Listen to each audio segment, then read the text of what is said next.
We're taking a live look once again out there at the United Center ahead of the Democratic National Convention starting tomorrow. Now, we just played some portions of a Fox 32 segment from earlier today where they talk about everything you need to know ahead of this convention. And we actually want to be joined by their political correspondent right there down on the ground live. We're joined by Fox 32's Paris Schutz. Paris, I see that you are inside of that venue right now. Tell me, what is the energy feeling like on this eve of the DNC?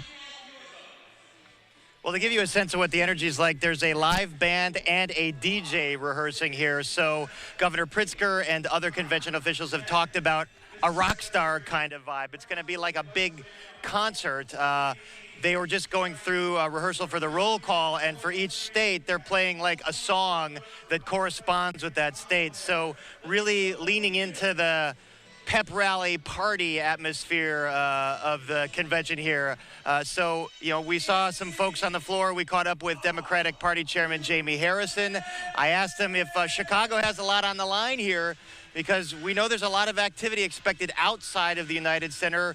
Police have been preparing for this for about a year, and the city wants to put a good face forward, both for itself but for the Democratic Party, because they want to show that some of this narrative out there across the country that Chicago is a murder capital is not exactly true, or at least it lacks context.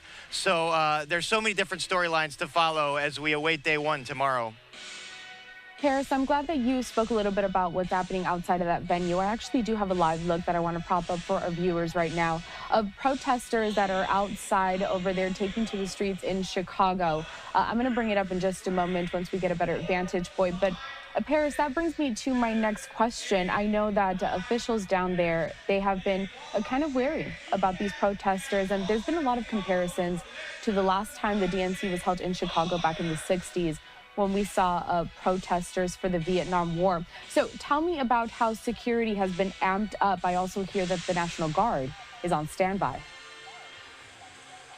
The National Guard, we learned exclusively today, is on standby, about 150 members, and their job will be to guard areas around the perimeter. They don't have police powers, so they can't arrest anybody. Now, Governor Pritzker had said previously he did not plan on calling up the National Guard, but what he said today is they're just here as, quote, an insurance policy, just in case. He does not anticipate that he's going to need them, but we found them hanging out at Chicago Police Headquarters just in case they are needed. They're stationed up here. There are several different law enforcement agencies that are patrolling the streets, just driving from downtown to the United Center. There were groups of cops on every single corner. So the Chicago officials are not taking the threat of security violations lightly. Now, here's the thing. They've been planning for this for a year. There are certain protest groups like the ones you're looking at in the loop. They're protesting for abortion rights and LGBTQ rights. Folks know who these groups are. They've been interfacing with the police. They've been in court trying to finalize what their protest route is going to be, whether they're going to be able to use amplification when they gather in Union Park to rally, which is just a few blocks away from the United Center here. So the police know exactly who they are. They know exactly what to expect from them. And by the way, Chicago is a city that sees a protest about every week. So police are very knowledgeable on how these things go. The thing to keep an eye on here is the unknown. So there's the known. All these groups, we know who they are.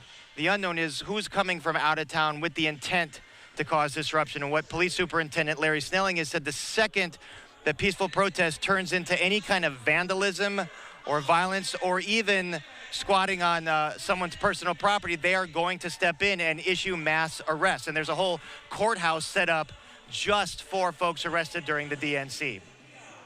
Harris, you mentioned a little bit in that last answer, your conversation, the one-on-one that you had with the Illinois governor. Can you offer some more insight as to how that went? Well, we've had a few one-on-ones with the governor recently. Really, what the governor's interested in doing is sort of taking a victory lap here. He was the linchpin in getting this convention here. It started with Senator Tammy Duckworth here in Illinois. But Governor Pritzker told me that, the key to getting it was basically just pestering President Biden over and over again. Every time he saw him, he said, hey, we're bringing the convention to Chicago, right, to the point where he kind of just wore everybody down. Chicago's not the most natural choice, if you think about it, because conventions typically tend to be in cities and swing states. Atlanta was a runner-up. That makes the most sense since Georgia is expected to be a swing state. But the pitch that Governor Pritzker made was that this is a regional convention. The Midwest is very important to the Democratic Party. That blue wall of states is pretty much you can't win without it if you're a Democrat. So he said, you're bringing the convention to the capital of the blue wall, to the capital of the Midwest, Chicago, Illinois. And that was sort of the pitch that won the day. That and the fact that this is what Chicago does. This is 26 political conventions this city has held. You mentioned 1968. There was also 1996 where the most controversial moment, I think, was when everyone did the Macarena. And that's when they renominated Bill Clinton. FDR was nominated 3 times here, JFK, Herbert Hoover, and the list goes on and on and on and on. So this is something that Chicago does. By the way, we should mention the first convention held here, 1860, I believe, Republicans who nominated Abraham Lincoln. So again, this is a city with rich political convention history. Paris, we'll just have to see if the Macarena is also something that we'll see during this convention of bringing people all together. One last question, Paris, in an effort to share the other side of the aisle here. What have you heard from Illinois' Republican elected leaders ahead of the DNC? I should mention there's a popular Chicago dance from the South Side called the Percolator. I think that might be the dance that wins the day this year. I don't know. Everyone's putting money on what the dance is going to be. But, yeah, we did talk to some Republicans. We talked to Illinois Republicans. They hold no statewide constitutional offices in Illinois. They're in super minority status in the state House and Senate, and they only have a couple of congressional seats. So they really are way out of power here in Illinois. They have to claw their way back. And basically what they said was that this election is about policy and not personality. They wanted to downplay the personality issues with former President Donald Trump and focus on policy positions of Republicans being tough on the border, being more pro-business, they say, than Democrats are, being more pro-law enforcement than Democrats. And they point to Chicago as an example of a city that does struggle to keep some of its crime in check.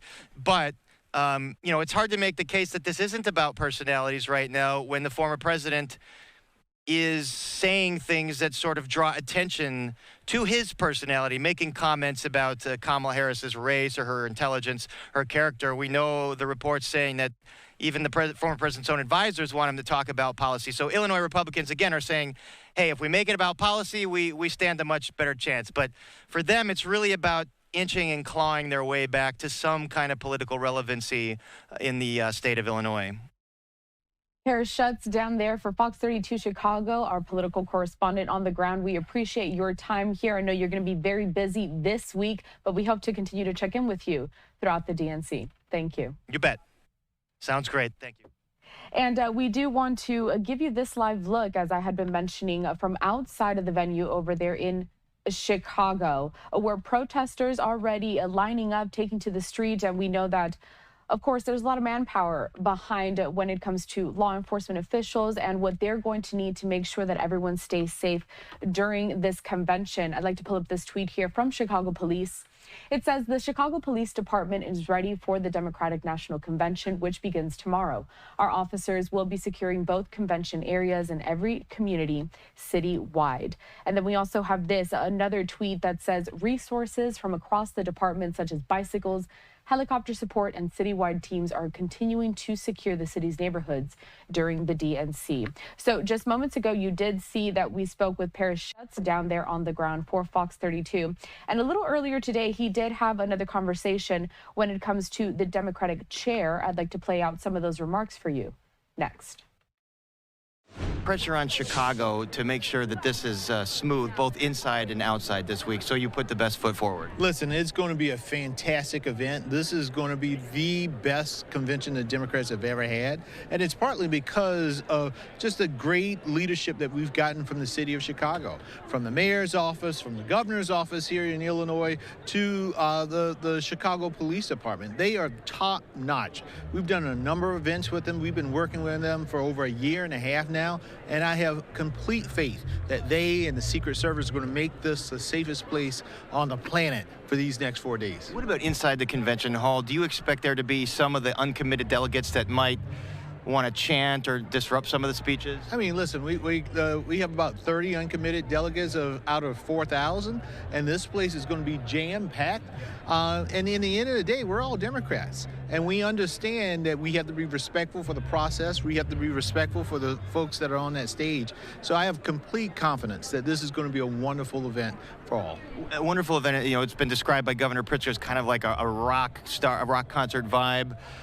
Is there a risk that you go overboard in terms of like the rock concert vibe and take the focus off policy? And I think of it more as a family reunion. And, you know, this is the first time since 2016 in which Democrats are all together, all in one space. And then we have a lot to celebrate. We have the 50 years of service of Joe Biden on day one. And then in the fourth day, it's celebrating Kamala Harris, who is our nominee, who's bringing hope and joy and energy to this political process this year. So there's so much to celebrate. There's so much to be happy about. And we are all focused on the #1 mission, which is winning in this November election. Chairman, thanks very much. Enjoy. Thanks. Thank you. Welcome to Chicago.